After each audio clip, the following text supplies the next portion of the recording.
নমস্কাৰ বৰ্তমান আমি উপস্থিত আছোঁ মৰিগাঁও লাহৰীঘাট জাগীৰোড সংমণ্ডল জলসিঞ্চনৰ দ্বাৰা চালিত মৰিগাঁও উপসমণ্ডল জলসিঞ্চনৰ অধীনত থকা এটি সৌৰচালিত অগভীৰ নদীনাদ আঁচনি আৰু আমাৰ লগত আছে এই আঁচনিটোৰ লগত জড়িত হিতাধিকাৰী আমি তেখেতৰ ওচৰলৈ আহিছোঁ।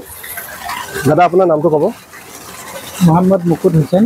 হয়, আজিৰ পৰা কেইদিনমানৰ আগত এই আঁচনিভাগ সম্পূৰ্ণভাৱে হৈ উঠিছে। হয়, তো ইয়াৰ জৰিয়তে অনাগত দিনত আপুনি কেনেদৰে উপকৃত হ'ম বুলি ভাবিছে?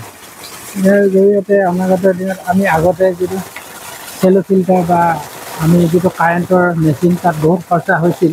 হয় হয়, কিন্তু এতিয়া ভাবিছোঁ এইটো পাই আমি নথৈ আনন্দিত। আমাৰ সেই খৰচাটো বাঢ়ি যাব, বিনা খৰচত আপোনালোকে খেতি কৰিব পাৰিব। হয় হয় হয়। আৰু কি খেতি কৰিম বুলি ভাবিছে অনাগত দিনত? খেতি কৰিম বুলি ভাবিছোঁ, গৰু শালিটো আৰু মাজতে সৰিয়হ খেতিটো কৰিব পাৰিম।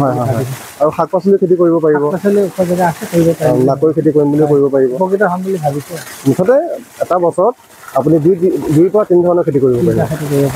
হয়, ধন্যবাদ। এনেকৈ অসমৰ জলসিঞ্চন বিভাগে বিগত দিনৰ দৰে অসমৰ প্ৰত্যেকখন জিলাত কৃষকসকলক বিভিন্ন ধৰণৰ জলসিঞ্চন আঁচনি যোগান ধৰি আহিছে আৰু ভৱিষ্যতলৈও যোগান ধৰি থাকিব। ধন্যবাদ।